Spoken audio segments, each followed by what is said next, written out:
Black single-dad Janitor was dared to play piano. What he played next made the cold CO cry. The crystal chandeliers cast dancing shadows across the marble floor of the Grandview Hotel's main lobby, where Grant Industries' annual corporate party was in full swing. Executives in designer suits mingled with champagne flutes, their laughter echoing off the high ceilings while a live jazz band played softly in one corner. Despite the festive atmosphere, there was an invisible tension in the air, the kind that always accompanied events where Vanessa Grant was present. Vanessa stood near the floor-to-ceiling windows, her black Armani dress impeccable, her posture rigid as a marble statue. At 47, she commanded respect through presence alone. Her eyes swept across the room with the precision of a hawk, cataloging conversations, noting which board members were networking and which employees were nursing their second drink too early in the evening.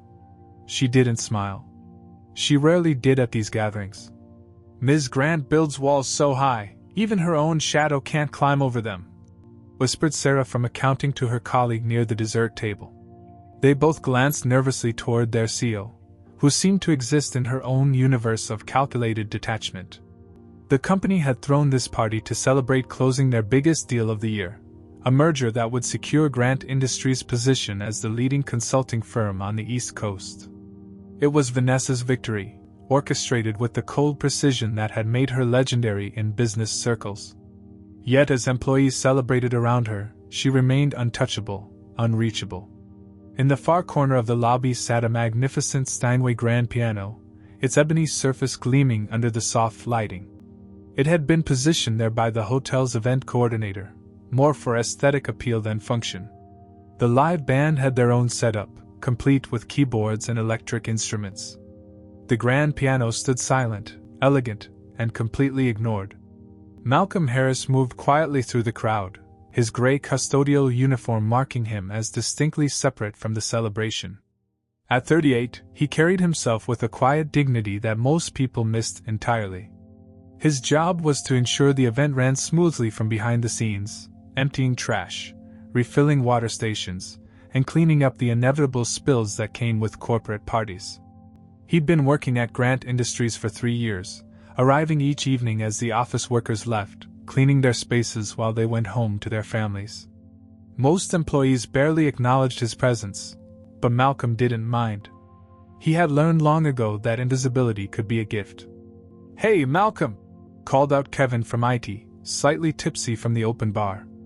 "You should play that piano over there. It's just sitting there looking lonely." A few nearby employees turned to look, their conversations pausing with mild interest. Malcolm continued organizing the used napkins from the buffet table, hoping the attention would pass. "Come on, man," Kevin persisted, his voice carrying across the lobby. "I bet you've got hidden talents.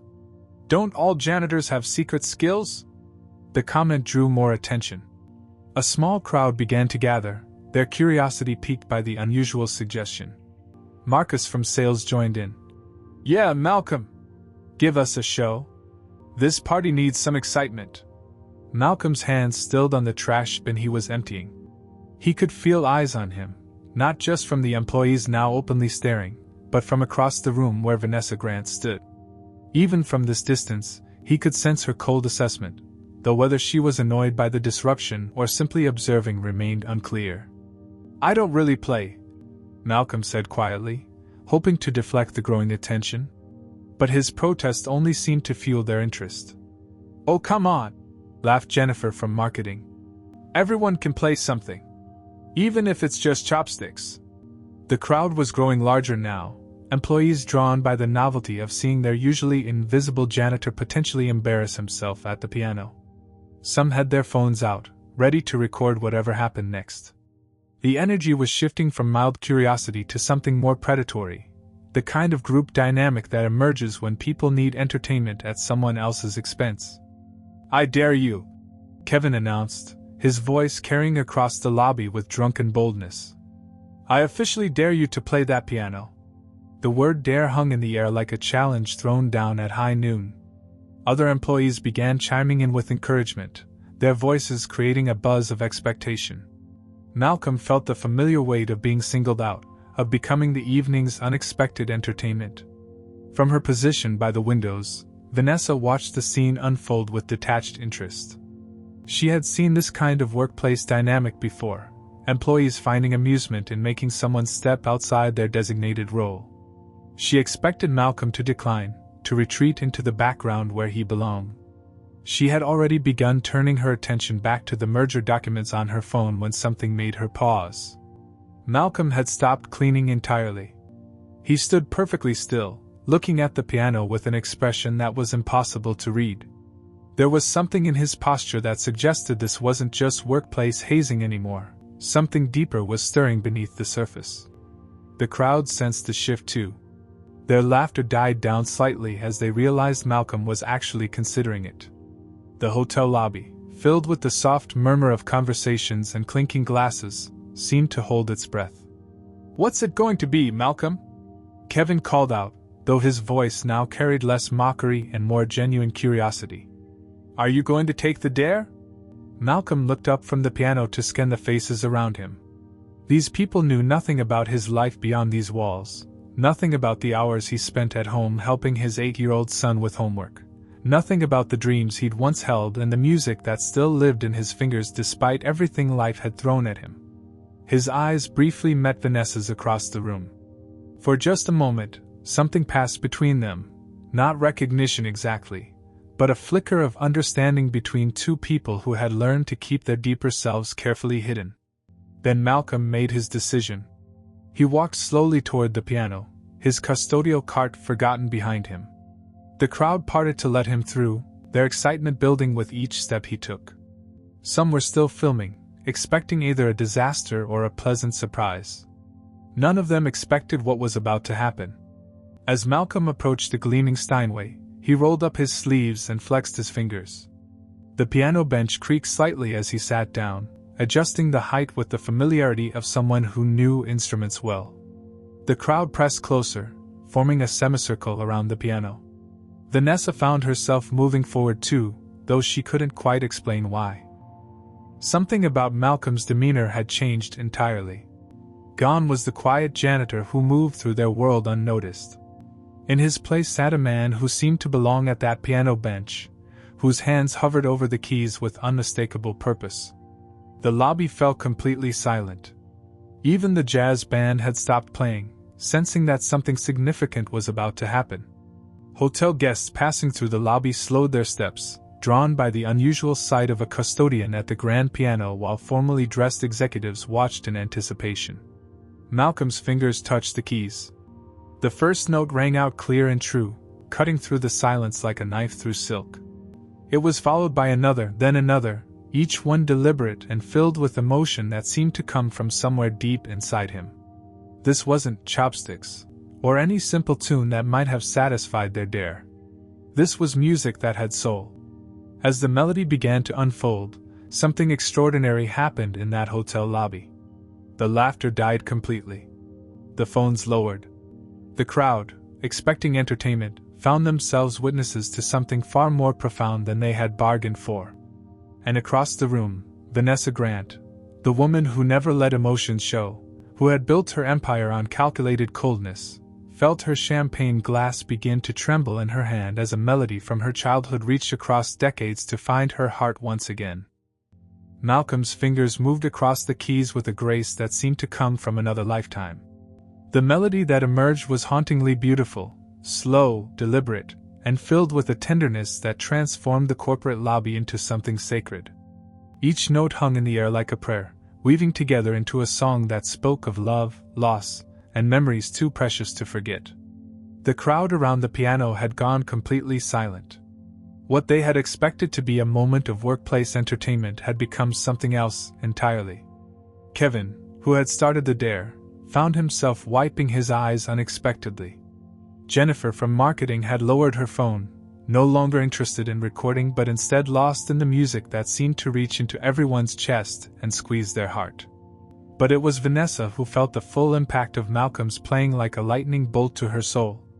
The champagne flute slipped from her trembling fingers, shattering against the marble floor with a sharp crack that went unnoticed by everyone except herself. The golden liquid spread across the expensive tiles, but Vanessa couldn't move to avoid it. She stood frozen, her carefully composed mask cracking as the melody wrapped around her like a ghost from her past. She knew this song. God help her, she knew every single note. The music pulled her back 37 years in an instant, to a small apartment in Brooklyn where a 7-year-old girl with pigtails sat on a worn carpet, watching her father's strong hands dance across the keys of an old upright piano. The same melody, the same gentle rhythm, the same love woven into every phrase. "This is your song, baby girl." Her father's voice echoed in her memory, warm and rich like honey. "Daddy wrote this just for you, so whenever you hear it, you'll know how much I love you." Isaiah Grant had been a maintenance supervisor during the day, but in the evenings, he transformed into a different man entirely. His calloused hands, rough from years of manual labor, became instruments of beauty at that old piano. He would play for hours, filling their small apartment with music that made their humble surroundings feel like a palace. Vanessa's breath caught in her throat as Malcolm's playing continued, each note precisely as she remembered it. The song had a bridge that always made her father smile, a playful little run of notes that sounded like laughter. She waited for it now, her heart pounding against her ribs. When Malcolm reached that exact passage, playing it with the same joy her father had brought to it decades ago, Vanessa felt her legs go weak. She gripped the window frame behind her, fighting to stay upright as emotions she had buried for nearly 4 decades came flooding back. Her father had died when she was 10 years old. A heart attack at work, sudden and devastating, leaving behind a little girl and a mother who never quite recovered from the loss. The piano had been sold within a month. Her mother couldn't bear to hear it played anymore. And with it went the song, locked away in Vanessa's memory like a treasure she was afraid to touch. She had spent years building walls around that pain, constructing a personality of steel and ice that could withstand any attack. The vulnerable little girl who had lost her daddy became the ruthless CEO who never let anyone close enough to hurt her again. She had convinced herself that those memories were weakness, that sentiment was a luxury she couldn't afford. But now, in this hotel lobby surrounded by her employees, Malcolm's playing was dismantling those walls brick by brick. Across the room, Malcolm himself was lost in the music. His eyes were closed, his body swaying slightly with the rhythm. This song carried its own memories for him, memories of a kind man who had seen potential in a troubled neighborhood kid, who had taught him that music could be a bridge between worlds. When he opened his eyes briefly, they found Vanessa's across the crowded lobby. What he saw there made his fingers falter for just a moment. The cold, untouchable CEO was crying. Not just tears, but the kind of deep, silent weeping that comes from a place too raw to make sound. Their eyes locked, and in that moment, something passed between them that neither fully understood. Malcolm saw past her expensive dress and perfect composure to the little girl who had once sat beside her father at an old piano. And Vanessa saw in Malcolm's gentle playing an echo of the man who had been her whole world before the universe took him away. The song reached its final movement, the melody becoming softer, more intimate, like a whispered goodnight. Malcolm's hands moved with reverent care over the keys, treating each note like something precious that might break if handled roughly. The lobby remained completely silent except for the music, as if everyone present understood they were witnessing something sacred. When the last note faded into silence, no one moved. The spell wasn't broken by applause or commentary. It lingered in the air like incense, transforming everyone who had heard it. Malcolm sat quietly at the piano bench, his hands resting on the keys, suddenly aware of what he had shared with this room full of strangers. Vanessa stood by the window, tears streaming down her face, her perfect makeup ruined and her composure completely shattered. For the first time in decades, she didn't care who saw her vulnerability. The song had opened a door in her heart that she thought had been permanently sealed, and light was pouring through the cracks of her carefully constructed armor. In that moment, the distance between CEO and Janitor seemed to disappear entirely, leaving only two people connected by a melody that carried more power than either of them had imagined possible. The spell that had held the lobby captive slowly began to break. Scattered applause started hesitantly, then grew stronger as the crowd found their voices again. But the clapping felt hollow somehow, inadequate for what they had just witnessed. Several employees wiped their eyes, confused by their own emotional responses to what they had expected to be a simple workplace dare. "That was incredible," whispered Sarah from accounting, her voice barely audible above the growing murmur of conversations. Malcolm stood up from the piano bench, suddenly self-conscious as reality crashed back around him. He had let himself get lost in the music, forgotten where he was and who was watching. Now, faced with dozens of staring faces, he felt exposed in a way that made his skin crawl. "Thank you," he said quietly to no one in particular, then began moving toward his abandoned custodial cart. He needed to disappear back into the background, back into the invisible role that kept him safe from attention and questions. But Vanessa Grant had other plans. She pushed through the crowd with the same determination that had built her business empire, her heels clicking sharply against the marble floor. Her makeup was smeared, her perfect composure completely destroyed, but her eyes burned with an intensity that made people step aside instinctively. "Excuse me," she said, her voice carrying the authority that could silence boardrooms. "I need everyone to give us some space." The employees scattered like startled birds, suddenly remembering who was speaking. They retreated to the other side of the lobby, though many lingered close enough to eavesdrop on whatever was about to unfold. Malcolm had reached his cart and was methodically organizing cleaning supplies, his hands moving with nervous efficiency. He didn't look up when Vanessa approached, hoping that if he focused on his work, she might simply walk away. "Stop," she said, and there was something in her voice, not the cold command he expected, but something raw and desperate. He froze, a spray bottle halfway to the cart's hook. "Look at me," Vanessa continued, and this time it was definitely a request, not an order. Slowly, Malcolm raised his eyes to meet hers. Up close, the damage was even more apparent. Her mascara had left dark tracks down her cheeks, and her hands were still trembling slightly. But there was something else in her expression that caught him off guard, vulnerability so stark it made him want to look away. "Where did you learn that song?" she asked, her voice barely above a whisper. Malcolm's throat felt dry. He had known this moment would come the second he decided to play, but he still wasn't prepared for it. "Ma'am, I should really get back to." "No." The word came out sharper than she intended. She took a breath, visibly trying to compose herself. "Please. I need to know where you learned that song." There was something in her eyes that reminded him of his own son when he was scared, a desperate need for answers that couldn't be ignored.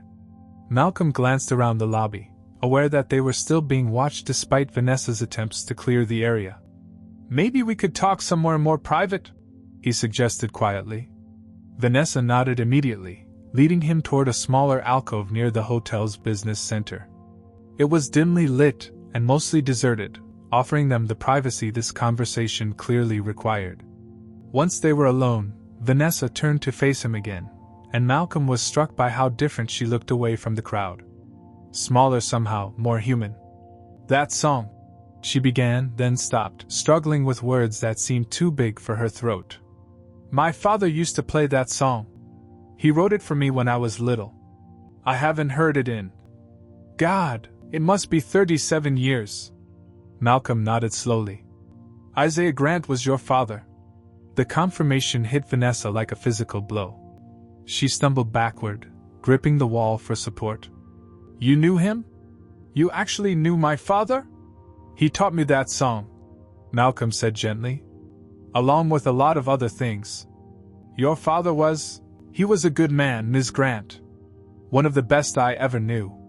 "That's impossible," Vanessa whispered, but even as she said it, she knew it wasn't.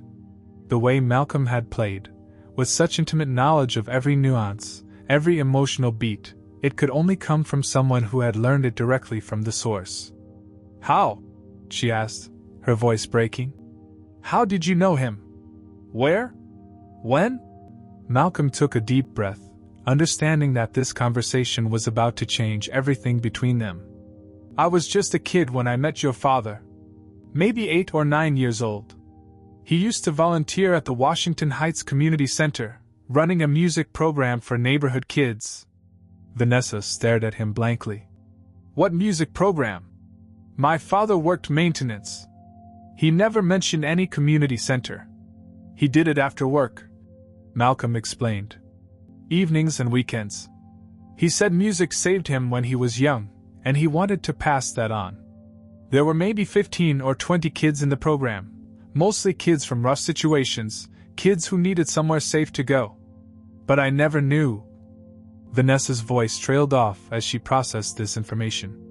Her father had an entire life, an entire mission, that she had known nothing about. He talked about you all the time. Malcolm continued, his voice growing warmer with the memory. He called you his little star. Said you were going to change the world someday. He wrote that lullaby for you, called it Vanessa's song. He'd play it sometimes during lessons, and we'd all get quiet because we could hear how much love was in every note. Vanessa felt her knees buckle. She slid down the wall until she was sitting on the floor, her expensive dress pooling around her like black water. This man, this janitor she had barely noticed for 3 years, had known her father, had learned from him, had been touched by the same gentle hands that had once wiped away her tears and played her to sleep. He died when I was 10, she said, looking up at Malcolm with eyes full of pain. Heart attack at work. I never got to really know him as a person, only as my daddy. Malcolm crouched down beside her, his custodial uniform a stark contrast to her designer dress, but in that moment, the differences between them seemed meaningless. He loved you more than anything in this world, he said quietly. Every song he taught us, every lesson he gave, he'd always find a way to mention his daughter. He was so proud of you, Ms. Grant. Even back then, he knew you were special. For the first time in decades, Vanessa Grant, the cold, untouchable CO, let herself cry for the father she had lost and the man she was only now beginning to truly know. Malcolm sat down on the floor beside Vanessa, his back against the wall, seemingly unbothered by the contrast between her expensive dress and his work uniform. In the dim lighting of the alcove, they looked like two people who had stumbled upon each other in the wreckage of a shared grief. Tell me about him, Vanessa said, wiping her eyes with the back of her hand. Tell me about the man I never got to know. Malcolm was quiet for a moment, gathering memories that he had carried for nearly 3 decades. Your father would show up at the community center every Tuesday and Thursday evening, right after his shift ended. He'd still be in his work clothes, sometimes with paint under his fingernails or grease stains on his shirt, but he'd sit down at that old upright piano like he was preparing to conduct a symphony. Vanessa closed her eyes, trying to picture her father in this setting she had never imagined. The community center was in a rough part of Washington Heights, Malcolm continued. Most of us kids who showed up there were looking for trouble or running from it. Your father saw something different in music. He said it was a language that could speak to parts of us that words couldn't reach. What did he teach you? Vanessa asked, her voice steadier now. Everything. Malcolm smiled, lost in the memory. Piano, obviously, but also guitar, a little drums. More than that, though, he taught us discipline. Respect. He had this way of making you want to be better than you thought you could be. Malcolm paused, then continued with a warmth that made Vanessa's chest tight. He used to say that every song had a story, and every story deserved to be told with dignity. He'd make us practice scales until our fingers cramped, but then he'd reward us by playing something beautiful, sometimes jazz, sometimes classical, sometimes songs he'd written himself. He wrote other songs? Vanessa asked, surprised. Dozens of them. Malcolm nodded. But Vanessa's song was special. He told us he'd written it the night you were born, sitting beside your crib in the hospital. Said the melody came to him while watching you sleep, and he knew it was meant to be yours forever. Fresh tears spilled down Vanessa's cheeks. She had never heard the story, never known that her existence had inspired her father to create something beautiful. He talked about you constantly. Malcolm continued. How you were already reading at 3 years old, how you'd organize your toys by color and size, how you'd sit beside him at the piano and try to copy what he was playing. He said you had music in your soul, even if you never learned to play. I wanted to learn, Vanessa whispered. After he died, I begged my mother to keep the piano, to find me a teacher. But she said we couldn't afford it, and hearing music made her too sad. Malcolm's expression softened with understanding. Grief does strange things to people. Your father used to say that music was how he processed feelings too big for words. Maybe your mother needed silence to heal. They sat quietly for a moment, processing the weight of lost opportunities and paths not taken. What happened to the program? Vanessa asked. After he died? It lasted about 6 months, Malcolm said sadly. The community center couldn't find another volunteer with your father's skill and patience. Most of the kids drifted away. Some got into trouble like everyone expected. A few of us kept playing on our own, carrying what he taught us. And you? What happened to you? Malcolm's smile was tinged with both pride and regret. I kept playing whenever I could find a piano. Worked my way through high school, got a partial music scholarship to community college. Had dreams of teaching music myself, maybe even running a program like your father's. What changed? Vanessa asked, though she suspected she already knew the answer. Life, Malcolm said simply. My girlfriend got pregnant senior year. We tried to make it work, but she left when our son was 2. Suddenly I was a single father with bills to pay and no time for dreams. Music became something I did at home, late at night, when my boy was asleep. Vanessa felt a stab of recognition. Different circumstances, same story, dreams deferred by necessity, passions buried under responsibility. Your father would be proud of you, she said quietly. You kept his music alive, even when life got hard. Malcolm looked at her with surprise. Ms. Grant, I'm a janitor. I clean offices for a living. You're a father raising a son alone, Vanessa corrected firmly. You're a man who carries beauty in his hands and shares it when the moment calls for it. You think my father would measure your worth by your job title? The question hung between them, challenging assumptions they had both carried about success and value. The last time I saw your father, Malcolm said slowly, was about a week before he died. He seemed different that day, tired maybe, or worried about something. After the lesson, he asked me to stay behind. Vanessa leaned forward, sensing something important in his tone. He made me promise something, Malcolm continued. He said that music was meant to be shared, that Vanessa's song especially should never be hoarded like a secret. He made me swear that someday, when I met someone who needed hope more than I needed safety, I would play it for them. The words hit Vanessa like a revelation. You played it tonight because you thought I needed hope? Malcolm met her eyes directly. I played it tonight because for 3 years, I've watched you move through this building like you were carrying the weight of the world alone. And when I saw you standing there listening, looking like that music was breaking something open inside you, I realized your father had been preparing me for this moment all along. In that quiet alcove, surrounded by the distant sounds of the corporate party continuing without them, Vanessa finally understood that her father's greatest gift hadn't been the lullaby he'd written for her. It had been the man he'd shaped to carry that gift back to her when she needed it most. The corporate party ended 2 hours later, but Vanessa's transformation had only begun. In the days that followed their conversation, she found herself unable to concentrate on quarterly reports or merger negotiations. Instead, she caught herself listening for the soft humming that drifted from the hallways during Malcolm's evening shifts, melodies that seemed to breathe life into the sterile corporate environment. For 3 years, Malcolm had been invisible to her, just another uniformed figure maintaining the background of her carefully ordered world. Now, she noticed everything. The way he greeted the security guards by name. How employees would pause their conversations to ask about his son's soccer games. The gentle patience in his voice when training new custodial staff.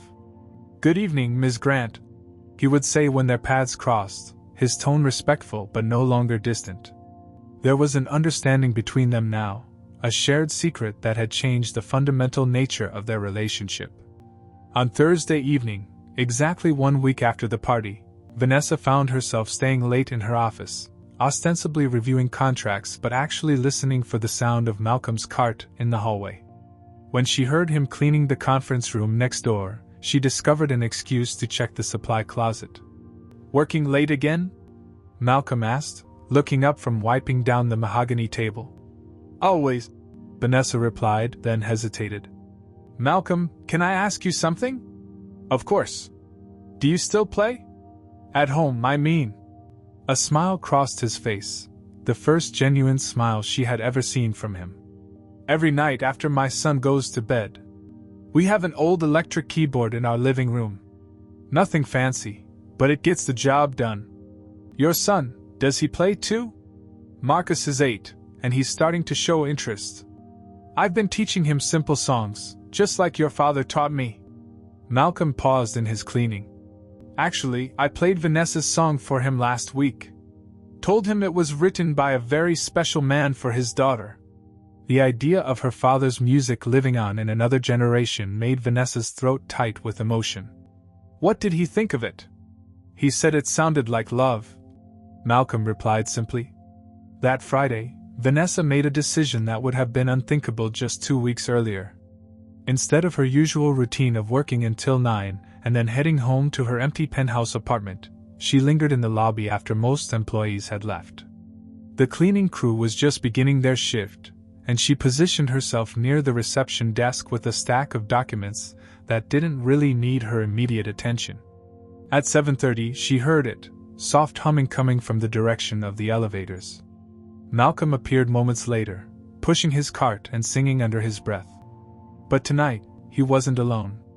Walking beside him was a boy who looked exactly like Malcolm must have at that age, the same gentle eyes, the same careful way of moving through the world. The child wore a backpack nearly as big as himself and carried a tablet that was clearly being used for homework. Daddy, can I sit in the lobby while you work upstairs? The boy asked. I promise I'll be good and finish my math. Just for a little while, Marcus, Malcolm replied. But you have to stay right here where I can check on you, okay? Vanessa watched as Malcolm set up a makeshift homework station on one of the lobby's coffee tables, complete with pencils, erasers, and a juice box. The care he took in arranging everything, the gentle way he ruffled his son's hair before heading to the elevators, it painted a picture of single fatherhood that was both heartbreaking and beautiful. 20 minutes later, Malcolm returned to find Marcus struggling with a word problem. Instead of simply giving the answer, he sat down beside his son and worked through the logic step by step, his voice patient and encouraging. You're getting it, buddy, Malcolm said when Marcus finally arrived at the correct answer. Your brain just needed a little time to work it out. Can we play piano when we get home? Marcus asked, closing his math workbook with satisfaction. Of course. What do you want to practice tonight? That pretty song you played last week. The one that sounds like love. Malcolm glanced around the lobby, as if suddenly aware they might not be alone. His eyes found Vanessa sitting across the room, and for a moment either of them moved. Then something shifted in Malcolm's expression, a decision being made in real time. Marcus, he said quietly, would you like to hear that song played on a real piano? The boy's eyes widened. There's a real piano here? Without waiting for an answer, Malcolm stood and walked toward Vanessa. His son followed, curious and excited by this unexpected turn in their evening routine. Ms. Grant, Malcolm said when he reached her. I'd like you to meet my son, Marcus. Marcus, this is Ms. Grant. She works here. Hi, Marcus said shyly, then looked around the lobby with wonder. Is there really a piano here? Vanessa felt something crack open in her chest, the same feeling she'd experienced at the party, but softer now, less overwhelming. There is, she said, her voice gentler than it had been in years. Would you like to see it? The hotel had left the Steinway in place after the party, positioned in the same corner where Malcolm had played a week ago. As they approached it, Marcus let out a low whistle of appreciation. It's huge, he breathed. Can you really play this, Daddy? Would you like me to? Malcolm asked, looking at both his son and Vanessa. Yes, Vanessa said before Marcus could answer. I would like that very much. Malcolm sat down at the bench and began to play, not Vanessa's song, this time, but something lighter, more playful. Marcus stood beside the piano, mesmerized by his father's hands dancing across the keys. But it was Vanessa who felt the deepest transformation. For the first time since her father's death, she wasn't listening as the cold, untouchable seal. She was listening as herself, as the little girl who had once sat beside her daddy while he filled their small apartment with music, and as the woman who was finally allowing herself to feel again. When the song ended, Marcus clapped enthusiastically. "Play the love song now, Daddy!" Malcolm's eyes found Vanessa's across the piano. "Only if Ms. Grant doesn't mind." She moved closer to the piano, drawn by a force she couldn't name. "I don't mind at all." As the first notes of Vanessa's song filled the lobby, she realized she was no longer listening alone. She was sharing it, with Malcolm, with his son, with the memory of her father that seemed to hover over them like a blessing. And for the first time in decades, Vanessa Grant allowed herself to believe that maybe, just maybe, it was safe to let someone see her heart. 3 weeks later, Vanessa found herself doing something she hadn't done in 37 years, sitting at a piano bench. The Steinway had become a permanent fixture in the Grant Industries lobby, relocated from the hotel at her personal expense. She told her board it was for ambience, but the truth was simpler and more profound. She couldn't bear to let it go. It was nearly 8 o'clock on a Wednesday evening, and the building was mostly empty except for the cleaning crew. Vanessa had dismissed her driver an hour ago, choosing instead to wait for Malcolm and Marcus to arrive for what had become their weekly ritual. "Ms. Grant!" Marcus's voice echoed across the marble floor as he burst through the lobby doors, his backpack bouncing behind him. "Did you practice the scales like I showed you?" The question would have seemed absurd to anyone who knew Vanessa professionally, a Fortune 500 CEO taking piano lessons from an 8-year-old. But over the past weeks, Marcus had appointed himself her patient instructor, correcting her finger positioning with the same gentle authority his father used. "I practiced every day," Vanessa replied, and it was true.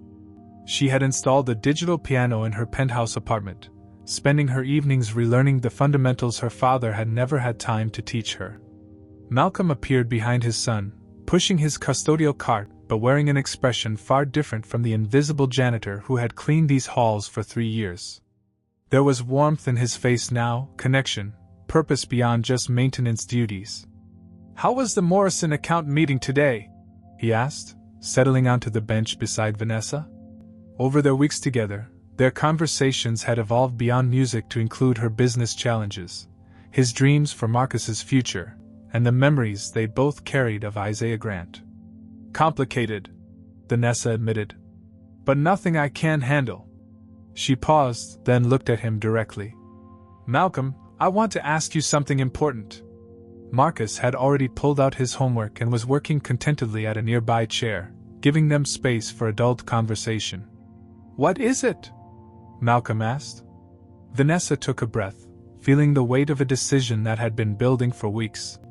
"I've been thinking about what you told me, about my father's community music program, about the kids who lost their chance when it ended." Malcolm nodded, sensing something significant in her tone.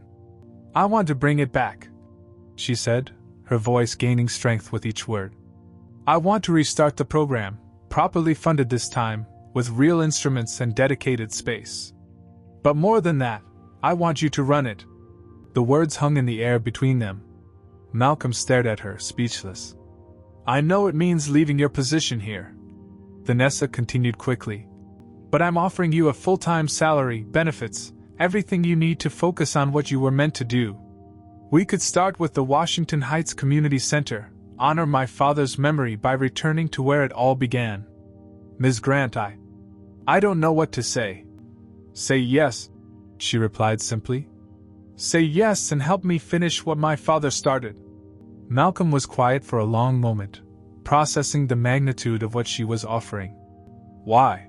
he asked finally. "Why would you do this for me?" Vanessa looked across the lobby at Marcus, bent over his homework with the same focused determination she recognized in herself. "Because you taught me that some gifts are meant to be shared, not hoarded. Because my father saw something in you that deserved nurturing. And because..." She paused, struggling with emotions that were still new to her. "Because you gave me back pieces of myself I thought were lost forever." "Daddy?" Marcus looked up from his math problems. What's wrong? You look like you're going to cry. Malcolm laughed, wiping his eyes. Sometimes adults cry when they're happy, buddy. Very, very happy. Does this mean yes? Vanessa asked, hope evident in her voice. This means yes, Malcolm confirmed, then looked at her seriously. But I have one condition. Name it. You have to be our first student, he said. Your father wrote Vanessa's song for you, but you never learned to play it yourself. That needs to change. Vanessa felt tears threatening again, not the overwhelming grief that had consumed her weeks ago, but something warmer, more healing. I'd like that very much. Can I help teach Ms. Grant too? Marcus asked, having abandoned his homework entirely in favor of this much more interesting conversation.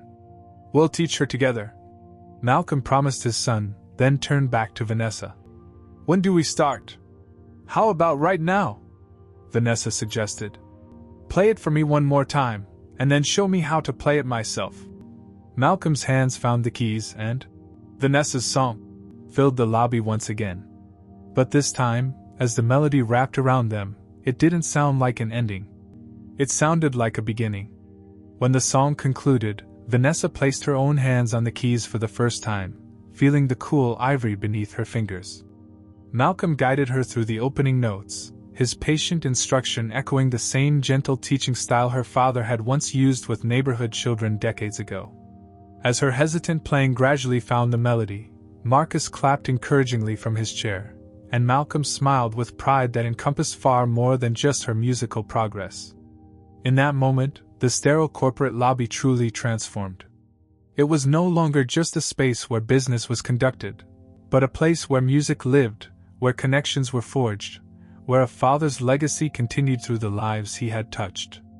The cold CEO who had walked into a hotel party 3 weeks ago was gone, replaced by a woman who had rediscovered her capacity for hope, for trust, for love that extended beyond her own carefully guarded heart. And in the corner of the lobby, 3 people sat at a piano together, carrying Isaiah Grant's gift forward into a future none of them could have imagined, but all of them were ready to embrace.